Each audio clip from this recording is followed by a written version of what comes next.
ሴት ልጅ ስለፈለካት ስለወደድካት ስላፈቀርካትና ስለተመኘሃት ሁሌ አይኗን ብታያት እንቅስቃሴዋን ሁሉ ብትከታተል በቤቷ በር ሁሌ ብትመላለስ ምንም ለውጥ ማምጣት አትችልም። ወይ ደግሞ ከሷ ጋር ቅርርብ ሳትፈጠር ቀርበህ ከሷ ጋር ማውራትና መጫወት ሳትችል የስሜት ቁርኝት ሳትፈጠር ቀርበህ አንተነትን ሳታሳያት ላንተ ጥሩ ስሜት እንዲኖራት ሳታደርግ እወድሻለሁ ብትላት አፈቅርሻለሁ ብትላት ለቁም ነገር ነው የምፈልግሽ ብትላት በምንም ጥሩ ምላሽ ልታገኝ አትችልም።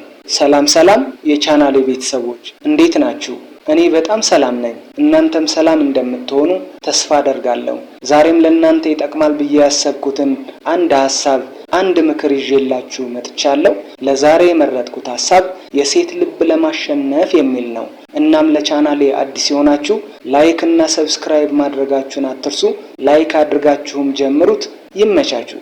ሴት ልጅ ፍላጎት ሲኖራትና ላንተ ትንሽ ስሜት ሲኖራት ልቧ ክፍት ነው። እንደ ምንጣፍ ነው የምትዘረጋለህ። ሳትፈልግ ስትቀርና ላንተ ስሜት ሳይኖራት ሲቀር ግን ክብርህን አዋርዳና ወንድነትህን አቃላ ነው የምትሸኘህ። ልቧ ዝግት ያለ ተንኮለኛ ነው የምትሆነው። ስለዚህ የፍቅር ጥያቄ ከማቅረብህ በፊት ለፍቅር እንድታስብህ ማድረግ በጣም ወሳኝ ነገር ነው።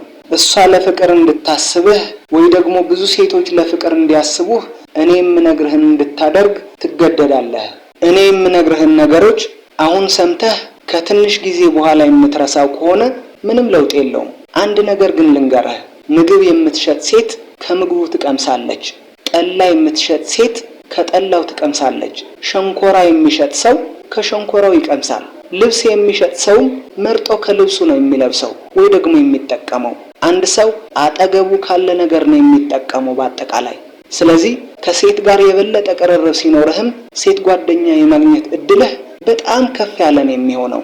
ካልሆነ ግን ሴት ሳትቀርብ ሴት በሌለበት ቦታ የምትውል ከሆነ ግን ሴት የማግኘት እድልህ በጣም ያነሰ ነው የሚሆነው። ስለዚህ እኔ የምልህን ልብ ብለህ ማስተዋል አለብህ። ሴቶች ፍላጎቶቻቸው ኦልሞስት አንድ ነው። እንደዚህ አይነት ወንድ ነው የምፈልገው፣ የሚወደኝ፣ የሚያከብረኝ፣ የሚንከባከበኝ ምናምን ብለው መስፈርት ሊያወጡ ይችላሉ። ግን ፍላጎቶቻቸው ኦልሞስት አንድ ነው። ታዲያ በእንደዚህ አይነት ሁኔታ ከነዚህ ሁሉ ሴቶች አንድ ሴት ልታጣ የቻልከው በምን ምክንያት ነው? ፍቅረኛ ከያዙት ወንዶች ሁሉ ስለምታንስ ነው? ወይ ደግሞ የሴት ጓደኛ ከያዙት ወንዶች ሁሉ ስለምታንስ ነው? በፍጹም አታንስም። እንደውም ከነሱ የተሻልክ ልትሆን ትችላለህ። እንደውም አንተ ትክክለኛ ወንድ ልትሆን ትችላለህ። ዓላማ ያለህ የላይፍ ሰውም ልትሆን ትችላለህ። ግን ዋነኛው ምክንያትህ ምንድነው? ማድረግ ያለብህን ነገሮች በቸልተኝነት ሳታደርግ ስለቀረህ ነው። ከአንድ ሴት ጋር ግንኙነት ጀምራለህ፣ ታወራላችሁ፣ ጮታላችሁ፣ ትቀራረባላችሁ። ግን አንተ መሃል ላይ ታቆመዋለህ። እንደገና ሌላ ጊዜ ከሌላ ሴት ጋር እንደዚሁ ግንኙነት ጀምራለህ፣ ታወራላችሁ፣ ቀራረባላችሁ። ግንኙነታችሁ የተሻለ በሚሆንበት ሰዓት አንተ ትጠፋለህ። በዚህ ሰዓት ልጅቷ አይፈልገኝም ማለት ነው ብላ ትተውሃለች። ከዛም እንደገና ሌላ ጊዜ እንደዚሁ ትጀምራለህ። በእንደዚህ አይነት ሁኔታ ሴት ማግኘት በጣም ከባድ ነው የሚሆንብህ። ማንም ሰው ሊነግርህ የማይችልና ማንም ሰው ሊያዝህ የማይችለውን ነገር ዛሬ ያዝሃለሁ። ስማኝ፣ ሴት ማግኘት የምትፈልግ ከሆነ ሴት ማማረጥ ከዛሬ ጀምሮ ፈጽሞ ማቆም አለብህ።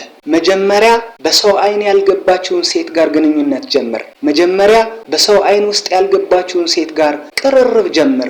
ካልሆነ ግን በጣም ውድ የሆነውን ነገር እያየህ ትንሹን ነገር ሳታገኝ ነው የምትቀረው። ምን አይነት ጸባይና ምን አይነት ስብዕና እንዳላት ሳታቅ ገና ከሩቅ በመልክ ሴት አትምረጥ። ሴት ለመቅረብ በመልክ መምረጥ አያስፈልግም። መጀመሪያ ቅረባት። መጀመሪያ ከሷ ጋር ግንኙነት ይኖርህ። ከሷ ጋር አውራ፣ ከሷ ጋር ተጫወት። ከዛ ሌላ ጊዜ ሌላ ሴት ለመቅረብ የተሻለ ልምድ ይኖርሃል። ከዚህ በፊትም ነግሬያችሁ ነበረ። አብራችሁ በምትሆኑበት ጊዜ ስለ እግር ኳስ፣ ስለ ፖለቲካ፣ ስለ ሃይማኖት ምናምን አታውራት። አትወድም፣ እሷ ትጠላሃለች። እስኪ ስለ ሁለታችሁ አውሩ። እስኪ ስለምታቀው ደስ የሚል የፍቅር ታሪክ አውራት። እስኪ ስለ ሙዚቀኞች፣ እሷ ስለምታደንቃቸው አርቲስቶች እስኪ ጠይቃት። ስለ ራሷም ጠይቃት። አንድ ነገር ልነግርህ የምፈልገው አንዲት ሴት ብቻዋን ስትሆን ብዙ ነገር ነው የምታስበው። ስላለፈው ነገር ታስባለች፣ ስለሚመጣው ነገር ታስባለች፣ ስለ ጓደኞቿ ታስባለች፣ ስለ ብዙ ነገር ታስባለች። ካንተ ጋር ስላሳለፈችው ነገርም ልታስብ ትችላለች። አንተ ስላሳካት ነገርም እያሰበች ብቻዋን ብትሆን ራሱ ልትስቅ ትችላለች። ስለዚህ እሷ ብቻዋን ሆና በምታስበው ነገር ላይ አንተ መኖር አለብህ እንድትወድህ የምትፈልግ ከሆነ። ሴት ሳቅና ጨዋታን የምትወደው አብራችሁ ያሳለፋችሁትን ደስ የሚል ጊዜ ያሳቅና ጨዋታ ብቻዋ በምትሆንበት ሰዓት እያነሳች እያሰበችና እየሳቀች ራሷን ልታገኘው ትችላለች። ይሄ ማለት ግን አብራችሁ በመታሳልፉት ጊዜ ሙሉ ሳቅና ጨዋታ መሆን አለበት ማለት አይደለም። በመታወሩት ቁም ነገር ላይ ትንሽዬ ሳቅ መፍጠር አስፈላጊ ነው ለማለት ነው። የምታወራው ነገር ቁም ነገር ብቻም አስፈላጊ አይደለም፣ ጨዋታ ብቻ ቀልድ ብቻም አስፈላጊ አይደለም። ስለዚህ በመታወራው ነገር ላይ ትንሽ የሚያስቅ ነገር እየጨመርክ ብታወራት፣ የሴትን ልብ የሚያለሰልስ ነገር እየጨመርክ ብታወራት በጣም ጥሩ ነው የሚሆነው። ግን ደግሞ አስቃታለሁ ብለህ የሆነም ያልሆነም እያወራህ እንዳታናዳት። ሌላው ደግሞ አግዛት፣ ድጋፍን አሳያት። ከጎኗ ልትቆም የምትችል ወንድ መሆንህን ልታሳያት ይገባል። ድጋፍ ማድረግ ማለት ብር በመስጠት ብቻ አይደለም። ቦርሷን በማቀበል ሊሆን ይችላል። ወንበር ሳብ አድርገህ ቅድሚያ ቁጭ እንድትል ማድረግ ሊሆን ይችላል። ጫማዋ ከተፈታ ማሰር ሊሆን ይችላል። በተለያዩ ነገሮች ከጎኗ እንደሆንክ ልታሳያት ትችላለህ። እነዚህ የፍቅር መገለጫ የሆኑ ነገሮችን ስታሳያት ደግሞ የንግስትነት ስሜት ነው የሚሰማት። እንደ ንግስት ነው የሚሰማት። እንዳነገስካት ስትረዳ ደግሞ ወደ አነገሳት ወንድ ለመሄድ በፍጹም ወደ ኋላ አትልም። ደስ እያላት ነው ወደ አንተ የምትመጣው። መቼ ይደውልልኝ ይሆን፣ መቼ አገኘው ይሆን እያለች ነው የምታስበው። ስለዚህ ይሄንን ስሜት መፍጠር ከቻልክ፣ ይሄንን የፍቅር ስሜት መፍጠር ከቻልክ ያንተ የመሆን እድሏ በጣም ከፍ እያለ ነው የሚሄደው። ሴት ልጅ በህይወት ዘመኗ የምትፈልገውና የምትመኘው ነገር የሰው አቴንሽን ነው፣ የወንድ አቴንሽን ነው። ስለዚህ እንደ ንግስት የሚያደርጋት እንደ ልዕልት የሚያከብራት ወንድ ስታገኝ ልቧ ክፍት ነው የሚሆነው። እንደዚህ የሚያደርግ ወንድ ገና ሳይነግራት ቀስ በቀስ እንደወደዳትና እንዳፈቀራት ነው የምትረዳው። ቀስ በቀስ በስሜቷ ምክንያት የሚገባ ነገር ደግሞ ከህሊናዋ ጋር ለመዋሃድ በጣም ጥሩ አጋጣሚ ነው። በአንዴ በርግደህና ዘርግፈህ የምትነግራት ከሆነ ግን ደንግጣ ነው ካንተ የምትሸሸውና የምትርቀው። ስለዚህ ሴት ልጅ መቅረብ ስትፈልግ ቀስ በቀስ ነው መሆን ያለበት። ስለዚህ ለሴት ክብር ካለህ፣ ሴት እንዴት መቅረብ እንዳለብህ የምታውቅ ከሆነ ሴት ልጅ ሙሉ እንደሆነች ነው የሚሰማት። አንተ ጋር ስትመጣ ከሱ ጋር ስሆን፣ ከሱ ጋር ጊዜ ሳሳልፍ ሙሉ እንደሆንኩኝ ነው የሚሰማኝ ብላ በጣም ነው ደስ የሚላት። ስደውልላትም ደስ ብሏት ነው አንተ ጋር የምትመጣው።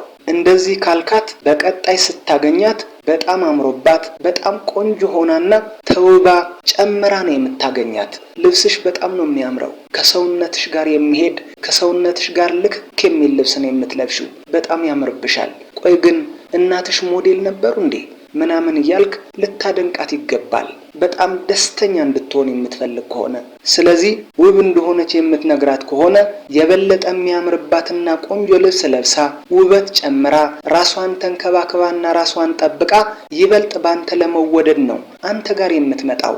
ከዛም እቤቷ ከሄደች በኋላ አንተ የነገርካትን ነገሮች እያስታወሰችና እያሰበች ነው እየሳቀች እየተደሰተች ጊዜዋን የምታሳልፈው። በመሆኑም ሴት መቅረብ፣ ሴት መቅጠርና ከሷ ጋር ጥሩ ጊዜ ማሳለፍ አንተን ወደምትወድበት አንተን ወደምታፈቅርበት ደረጃ አንድ ስቴፕ እንድትቀርብ ያደርግሃል። እንግዲህ ለዛሬ ያዘጋጀሁት ሐሳብ ይሄን ይመስል ነበረ። ላይክ እና ሰብስክራይብ ማድረጋችሁን አትርሱ። ከተመቻችሁም ሼር አድርጉት። የተሰማችሁን ኮሜንት ላይ አስቀምጡልኝ። በቀጣይ ቪዲዮ እስክንገናኝ ቻው ቻው፣ ሰላም ሁኑልኝ።